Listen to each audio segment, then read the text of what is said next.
Então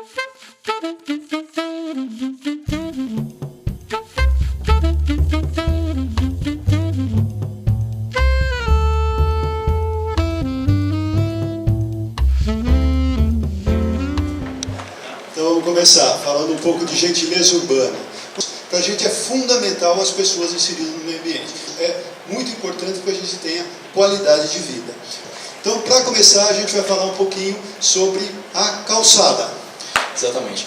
Esse é um projeto que, particularmente, eu tenho eu gosto muito de falar sobre ele, porque acontece o seguinte: a gente foi chamado, no começo desse ano, para trabalhar junto à Casa Cor.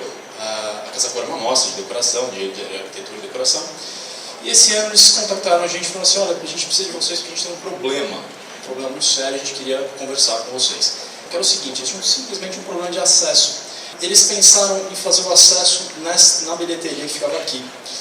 E aconteceu o seguinte: a cidade, a prefeitura, passou uma ciclofaixa, essa linha vermelha aqui, impossibilitando então o acesso, obviamente, a esse local, porque você não conseguia entrar porque tinha uma ciclofaixa passando na frente, você não pode tirar uma ciclofaixa que existe, enfim.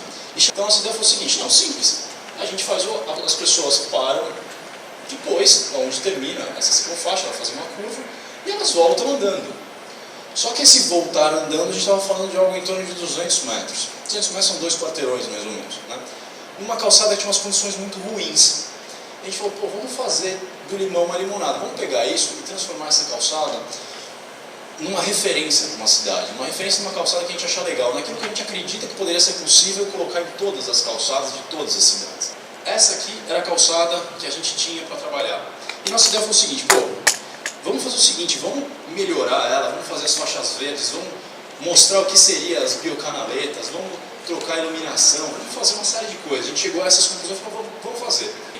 E a gente chamou de Se Essa Rua Fosse Minha, uma brincadeira com aquela música de criança, porque a gente queria convidar as pessoas, mais do que a passar pela calçada, a entender que todo o espaço público, e a calçada principalmente, ela é das pessoas. Ela é minha, ela é de vocês, ela é de todo mundo. E as pessoas não têm muito esse sentimento hoje no Brasil, né? Principalmente em São Paulo. O que é público parece que é de ninguém, a gente abandona, né? É um lugar onde tem lixo, é um lugar onde é ruim, né? E pelo contrário, o lugar público deve ser aquele lugar onde existe a qualidade urbana. Bom, a gente propôs uma série de coisas nessas calçadas, desde um mobiliário muito mais adequado, muito mais bonito também, isso é importante. A beleza não só ela é importante esteticamente, mas ela é importante, faz com que as pessoas respeitem esse espaço. Uma outra coisa que a gente teve uma conversa, uma coisa muito interessante, foi uma sugestão, na verdade, da Silvana Cambiaghi, que faz parte da Comissão Permanente de Acessibilidade aqui em São Paulo, que a gente estava conversando com ela, mostrando o projeto, enfim, conversando com vários órgãos, e ela falou: olha que bacana essa ideia de botar luz no chão, achei muito legal. Isso poderia se tornar um produto, poderia se tornar uma guia que ajude as pessoas que têm pouca visão, né, ou uma visão debilitada, para elas conseguirem andar. Então isso foi uma coisa que a gente inventou, né, uma faixa de luz no chão, que não só as pessoas que têm têm dificuldade na visão, mas pessoas que têm bengala também poderiam usar isso como guia, assim como elas usam o piso tátil, né? Isso também poderia ser tátil. Enfim, uma ideia que ela lançou, a gente inventou aqui, trouxe aqui. Tem uma outra questão, que é a questão dos parklets. Todo mundo sabe o que é parklet, mas como tem gente de outras cidades, né? O parklet nada mais é do que você usar uma ou duas vagas do estacionamento de carros, que param normalmente junto à guia, e transformá-la num espaço de lazer, num espaço, num playground, num espaço de ginástica, ou seja, um espaço para as pessoas. Né? Então, a gente colocou também na Casa Cor alguns desses exemplos, e eu trouxe isso aqui só para dizer o seguinte: foi muito interessante porque isso gerou muitas entrevistas, e as pessoas queriam saber o seguinte: qual é essa polêmica que está acontecendo principalmente em São Paulo, onde os parklets estão geralmente em frente a restaurantes, e os restaurantes acabam usando então o espaço público para poder usar como espaço particular.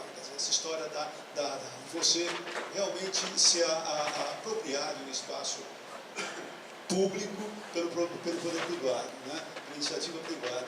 Eu dizia o seguinte: gente, até agora, que quem se interessou em fazer parklet, porque qualquer um de nós podemos pedir um parklet, desde que a gente faça e desde que a gente mantenha. Então pode ser na frente da sua casa, pode ser na frente, ou uma empresa pode fazer isso.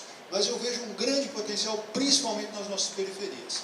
Eu vejo que os parklets poderiam assim, ajudar a resolver um problema, que é um problema urbanístico, que, na minha opinião, exatamente nas áreas mais carentes deviam ter calçada de 7 metros de largura e não de 1,5 metro, né?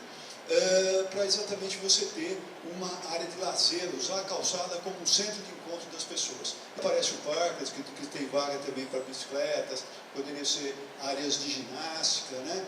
E também a gente mostrou uma outra novidade nessa calçada, que foram os SUDs. SUDs, na verdade, é a abreviação de Sistemas Urbanos de Drenagem Sustentável.